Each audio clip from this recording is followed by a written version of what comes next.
देश में दशहरा का जश्न लगभग खत्म हो चुका है और धर्म पूजा प्रेमियों को अब शरद पूर्णिमा की तैयारी है। लेकिन शरद पूर्णिमा को लेकर इस बार कई लोगों के कंफ्यूजन में है, क्योंकि शरद पूर्णिमा के बीच इस बार चंद्रग्रहण भी होने वाला है। ऐसे में लोगों के बीच सवाल है कि चंद्रग्रहण कहां कहां दिखेगा, अगर चंद्रग्रहण लगा तो शरद पूर्णिमा पर कौन कौन से शुभ काम किए जाते हैं और इस बार क्या क्या शुभ काम किए जाएंगे। शरद पूर्णिमा की रात ग्रहण रहेगा तो इस पर्व से जुड़ी परंपराएं आप कैसे निभा पाएंगे। शरद पूर्णिमा को कोजागरी पूर्णिमा क्यों कहते हैं, शरद पूर्णिमा को खीर क्यों बनाते हैं, शरद पूर्णिमा के समय चंद्रग्रहण के सूतक के समय क्या आप करें क्या नहीं करें, चंद्रग्रहण कितने प्रकार के होते हैं, इस बार कौन सा चंद्रग्रहण है और ये चंद्रग्रहण कैसा होता है, ऐसे कई सवाल आपके मन में चल रहे हैं। नमस्कार, मैं उमेश कुमार झा और आज की इस वीडियो में आपके इन सभी सवालों का जवाब देने आया हूं। जी हां, सबसे पहले बात करते हैं चंद्रग्रहण की। तो आपको बता दूं 28 अक्टूबर को रात 1:05 से लेकर 2:24 तक चंद्रग्रहण का समय 28 अक्टूबर को बताया गया। अब बता दूं शनिवार 28 अक्टूबर को शरद पूर्णिमा और चंद्रग्रहण दोनों है।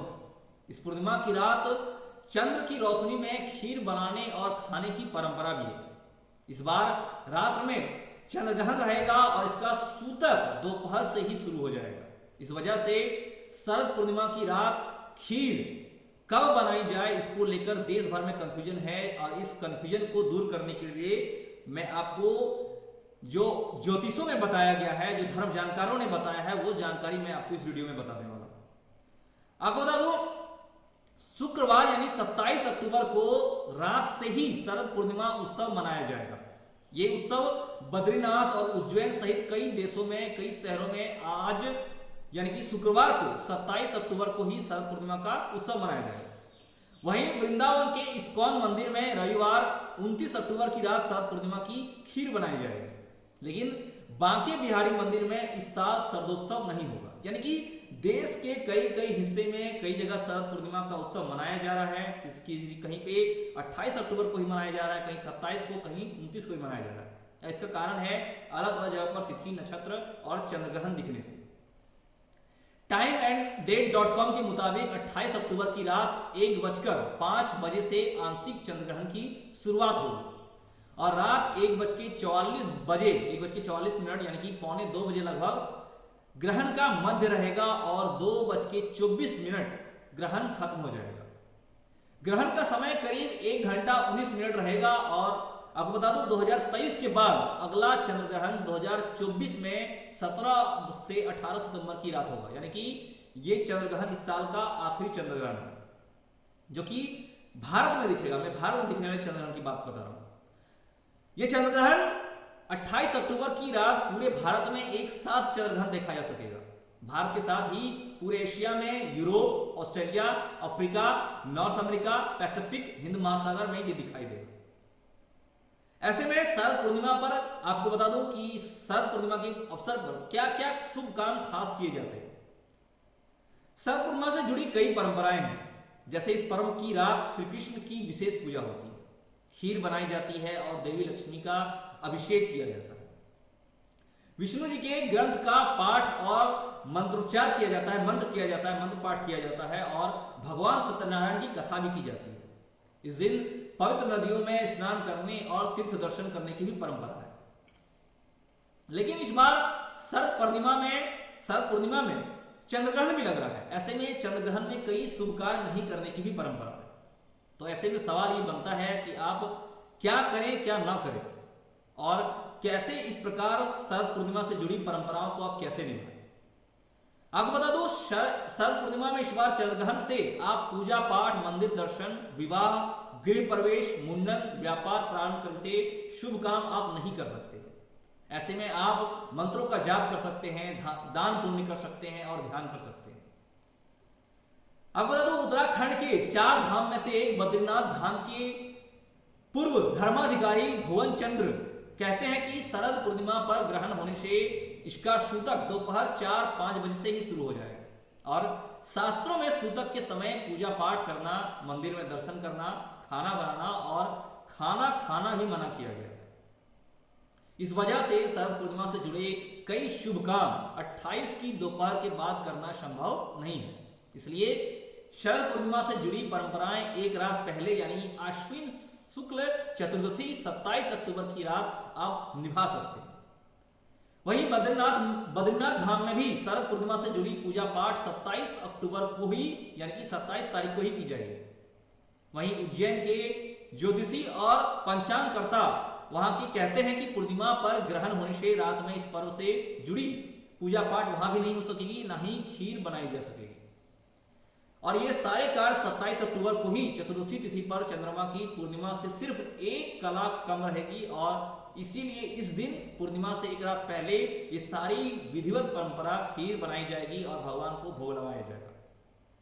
यानी कि आप शरद पूर्णिमा से जुड़ी परंपरा को अगर आप करना चाहते हैं विधिवत अगर चाहें तो इसके लिए सबसे उचित यह है कि आप शरद पूर्णिमा से एक दिन पहले जहां 1 कला कम होता है पूर्णिमा में यानी कि 27 अक्टूबर की रात को आप ये सारी परंपरा निभा सकते हैं। और उज्जैन के बड़ा गणपति मंदिर में भी 27 अक्टूबर की रात शरद पूर्णिमा के आयोजन किए जाएंगे। इसके साथ ही वृंदावन के चंद्रोदय मंदिर इस्कॉन के पीआर श्याम किशोर दास ने वहां के बारे में बताया कि शरद पूर्णिमा पर ग्रहण होने से यहां पर भी एक दिन बाद 29 अक्टूबर को इस पर्व से जुड़ी पाठ पूजा की जाएगी।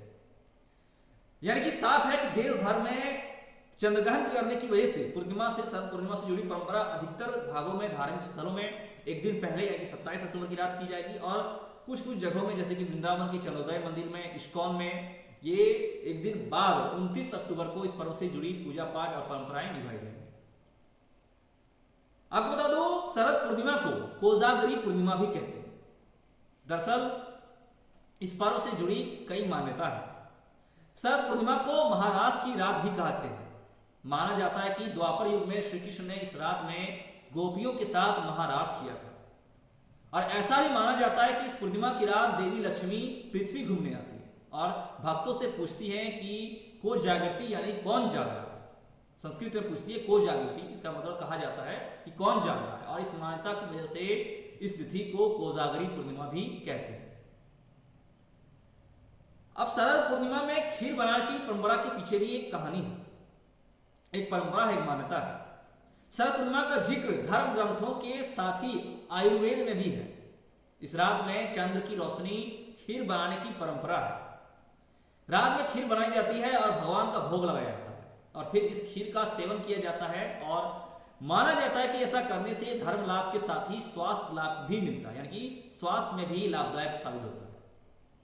इसको लेकर उज्जैन के डॉक्टर एमडी आयुर्वेद भी कहते हैं कि शरद पूर्णिमा की रात चंद्र की किरणें औषधीय गुणों वाली होती है और जब ये किरणें खीर पर पड़ती है तो खीर से भी औषधीय गुण आ जाते हैं और ये खीर मौसमी बीमारियों से लड़ने की ताकत देती है।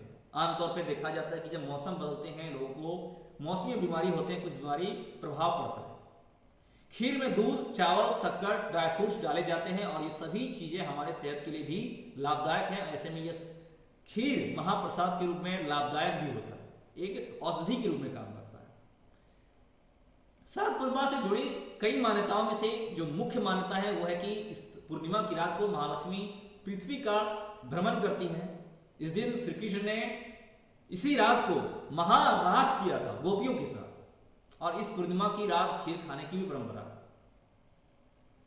चंद्रग्रहण के समय सूतक लगने से आप समय से बचने के पहले ये पूजा पाठ कर सकते हैं। आपको बता दो चंद्रग्रहण का सूतक ग्रहण शुरू होने से ठीक 9 घंटे पहले शुरू हो जाता है और ग्रहण खत्म होने तक रहता है। तो इस बीच यानी कि 9 घंटे के दौरान 1.5 घंटे चंद्रमा 9 घंटे से अभी पूरा सूतक से लेके चंद्रग्रहण तक के दौरान इस समय के बीच में कोई पूजा पाठ, मंदिर दर्शन, कोई विवाह कार्य, शुभ कार्य, गृह प्रवेश, मुंडन, व्यापार प्रारंभ जैसे कोई शुभ काम नहीं किए जाने चाहिए। और इसी वजह से सूतक शुरू होते ही सभी मंदिर भी बंद कर दिए जाते हैं। देश भर में जैसे सूतक शुरू होता है हर एक मंदिर के दरबार के पट बंद कर दिए जाते हैं और ग्रहण खत्म होने के बाद ही मंदिर की शुद्धि होती है, उसके बाद भक्तों के लिए मंदिर खोले जाते हैं। सूतक काल में देवी देवताओं के मंत्रों का जाप करना चाहिए और दान पुण्य करते सकते हैं और इस प्रकार से आप इस बार भी शरद पूर्णिमा का परंपरा को निभा सकते हैं।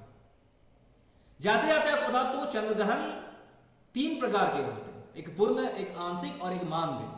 पूर्ण चंद्र ग्रहण में चांद लाल दिखने लगता है, आंशिक चंद्र ग्रहण में चंद्रमा का कुछ हिस्सा दिखना बंद हो जाता है, और इन दोनों ग्रहण की धार्मिक मान्यता होती है और सूतक भी रहता है। और तीसरा जो है माध्य चंद्र ग्रहण में पृथ्वी की हल्की सी छाया चांद पर पड़ती है, जिसका कोई धार्मिक महत्व नहीं होता है। यानी कि 2 चंद्र ग्रहण का धार्मिक महत्व है, और तीसरा जो है माध्य चंद्र ग्रहण, इसमें कोई धार्मिक महत्व नहीं है। चंद्र ग्रहण पड़ने के पीछे जो कारण है, वैज्ञानिक कारण, वो है कि जब सूर्य, पृथ्वी और चंद्र, ये तीनों ग्रह एक सीधी लाइन में आ जाते हैं और चंद्र पर पृथ्वी की छाया पड़ने लगती है, तब चंद्र ग्रहण होता है।